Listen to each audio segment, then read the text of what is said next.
Hello दोस्तों, आप सभी को इस चैनल पर स्वागत है। अभी तक इस चैनल को सब्सक्राइब नहीं किए हो तो कर लो, क्योंकि यदि आप बिहार बोर्ड और 10वीं के छात्र हैं तो यह चैनल आपके लिए काफ़ी मददगार होगा। और आपको फ्री में, यहाँ पर कोई पैसा लगता नहीं है, आप फ्री में यहाँ पर बहुत सारे विषय की तैयारी कर सकते हैं। तो आइए शुरू करते हैं। बिहार बोर्ड 10वीं क्लास, सब्जेक्ट होगा पॉलिटिकल साइंस, राजनीतिक शास्त्र, और चैप्टर 1 से 5 तक के जितने भी महत्वपूर्ण परीक्षा में पूछे जाने वाले प्रश्न हैं सभी इस वीडियो में आपको देखने को मिलेगा। तो पहला प्रश्न आपके स्क्रीन पर, किन्हीं दो प्रावधानों का जिक्र करें जो भारत को धर्मनिरपेक्ष देश बनाता है। तो उत्तर लिखेंगे वे दो प्रावधान निम्नलिखित है। पहला, भारत में राज्यों का कोई धर्म नहीं। दूसरा, धर्म के आधार पर किसी भी शिक्षण संस्था में प्रवेश लेने से किसी को रोका का, यहाँ पर आकार छूटा है, रोका नहीं जा सकता। बहुत इंपॉर्टेंट प्रश्न था। अगला प्रश्न कहता है, अगला प्रश्न देख लो, लोकतंत्र में द्वंद्ववाद का सर्वपरिकारक क्या है। तो लोकतंत्र में द्वंद्ववाद का सर्वपरिकारक सामाजिक विभाजन है। अगला प्रश्न पर आते हैं। अगला प्रश्न क्या कहता है, किन आधारों पर सामाजिक बंटवारा होता है। तो निम्नलिखित आधारों पर सामाजिक बंटवारा होता है। पहला, क्षेत्रीय भावना, धार्मिक भावना यानी धर्म के आधार पर, जाति के आधार पर, ऊंच नीच की भावना के आधार पर। ठीक है। अगला प्रश्न, ऊंच नीच की भावना का मूल कारक क्या है। ऊंच नीच की भावना का मूल कारक तो जाति है, लेकिन आर्थिक विषमता भी है। आर्थिक विषमता का मतलब समझते हो ना, रुपया पैसा, धनिक गरीब। आगे पढ़ो, एक ही जाति के धनी और गरीब में, गरीब की रहन सहन में काफ़ी अंतर देखा जाता है और भेदभाव भी देखा जाता है। ठीक है। अगला प्रश्न कहता है, सामाजिक विभाजन के कितने निर्धारक तत्व है। तो उत्तर लिखेंगे, सामाजिक विभाजन के 3 निर्धारक तत्व है। पहला, राष्ट्रीय चेतना, क्षेत्रीय भावना, सरकार का रूप। ठीक है। अगला प्रश्न यहाँ पर देख सकते हो, सांप्रदायिकता की परिभाषा दीजिए। जब लोग यह महसूस करने लगते हैं कि जाति ही समुदाय का निर्माण करती है और समुदाय राजनीति को प्रभावित करने लगता है, तो इसी स्थिति को सांप्रदायिकता कहते हैं। अगला प्रश्न क्या कहता है, भारत में जाति या जातीयता का उद्भव कैसे हुआ। वैदिक काल में भारतीय समाज को 4 वर्णों में विभाजित किया गया था। यह केवल काम धाम को करने के लिए किया गया था, जो आगे चलकर जाति में बदल गया। ठीक है। अगला प्रश्न, संघराज्य का अर्थ बताइए। संघराज्य का अर्थ सत्ता का ऊर्ध्वाधर वितरण है। इस तरह के राज्यों के लिए पूरे देश की एक सरकार और राज्य के लिए अलग सरकार की व्यवस्था होती है। अगला, संघीय शासन की 2 विशेषताएं बताइए। संघीय शासन की 2 विशेषताएं निम्नलिखित है।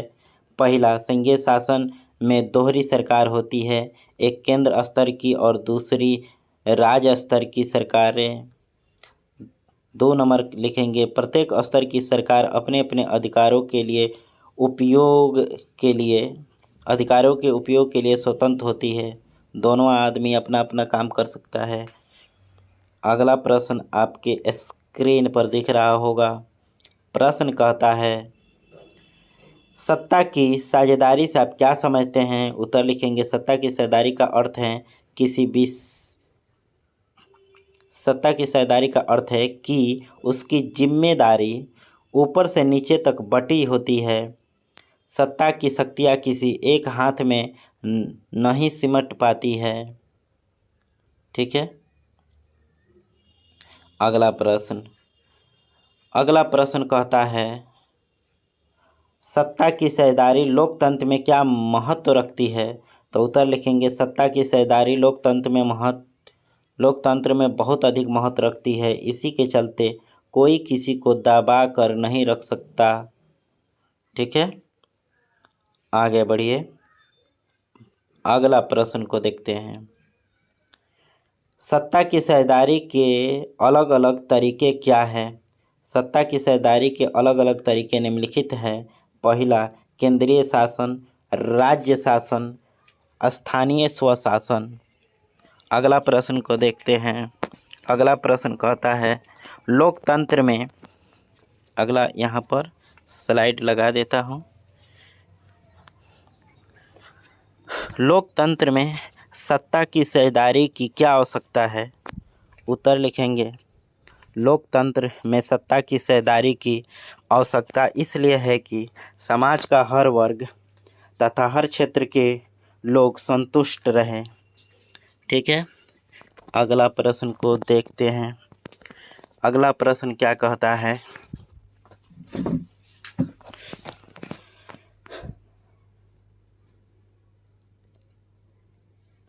समाज में विभिन्नताएं कितने प्रकार से व्यक्त की जाती है।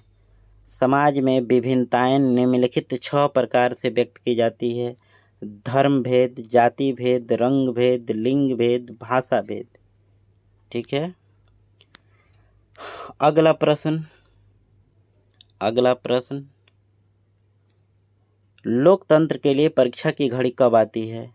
लोकतंत्र के लिए परीक्षा की घड़ी तब आती है जब सत्ताधारी और सत्ता में साझेदारी की आकांक्षा रखने वालों के बीच संघर्ष की स्थिति उत्पन्न हो जाती है। ठीक है, तो आगे बढ़ते हैं। बिहार में हुए छात्र आंदोलन के प्रमुख कारण क्या थे। बिहार में हुए छात्र आंदोलन के प्रमुख कारण निम्नलिखित थे। लिखेंगे पहला कारण 1971 में कांग्रेस का दिया गरीबी हटाओ का नारा झूठा साबित हुआ। दूसरा, बांग्लादेश का निर्माण कराने तथा वहां से आए शरणार्थियों के कारण भारत की अर्थव्यवस्था लड़खड़ा गई। यही 2 प्रमुख कारण थे जिसके चलते बिहार में छात्रों ने आंदोलन कर दिया। उस समय कांग्रेस की सरकार थी सत्ता में। चिपको आंदोलन का मुख्य उद्देश्य क्या था। चिपको आंदोलन का मुख्य उद्देश्य पेड़ को काटने से रोकना था। इस आंदोलन में लोग पेड़ों से चिपक जाते थे और पेड़ कटाई का विरोध करते थे। अगला प्रश्न क्या कहता है भारतीय किसान यूनियन की मुख्य मांगे क्या थी। भारतीय किसान यूनियन की मुख्य मांगे निम्नलिखित थी।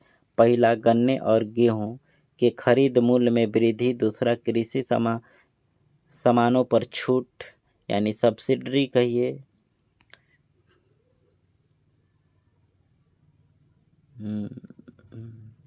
अगला प्रश्न कहता है सूचना के अधिकार आंदोलन के मुख्य उद्देश्य क्या थे।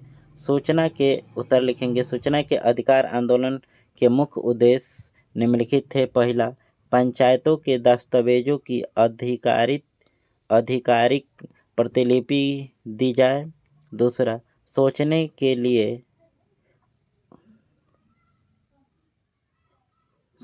के लिए अधिकार को कानूनी माने। सूचना के यहाँ पर सूचना के अधिकार को कानूनी मान्यता मिले, सुधार कर लेंगे। अगला प्रश्न कहता है राजनीतिक दल की परिभाषा दे। उत्तर लिखेंगे राजनीतिक उद्देश्यों की पूर्ति के लिए गठित दल को राजनीतिक दल कहते हैं। याद हो जाएगा, कितना आसान है। अगला प्रश्न कहता है दल बदल कानून क्या है। उत्तर लिखेंगे किसी सांसद या विधायक द्वारा अपने दल को त्याग कर दूसरे दल की सदस्यता ग्रहण करना दल बदल कहलाता है।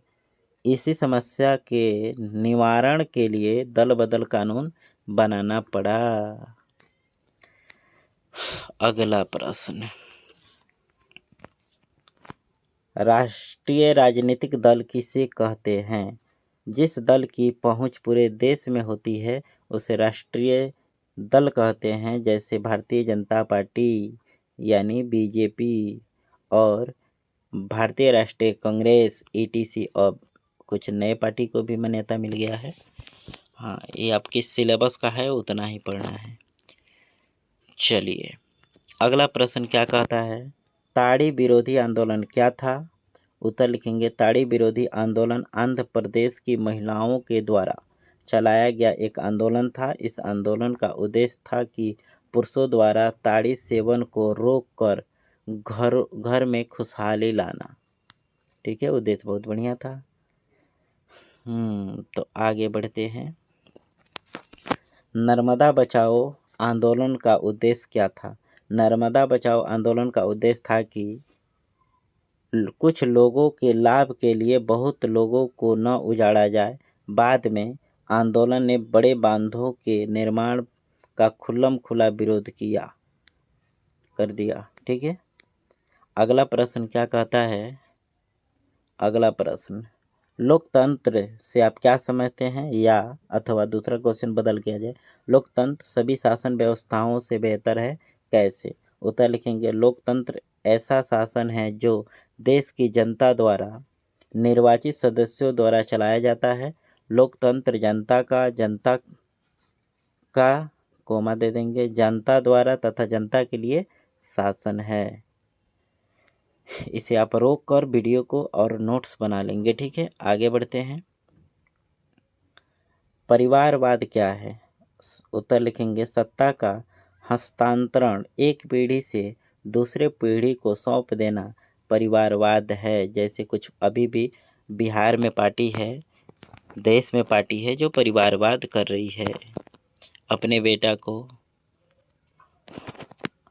आर्थिक अपराध का अर्थ स्पष्ट करें। उत्तर लिखेंगे, बिना आयकर चुकाए धन एकत्र करना आर्थिक अपराध है। घूस में धन वसूल कर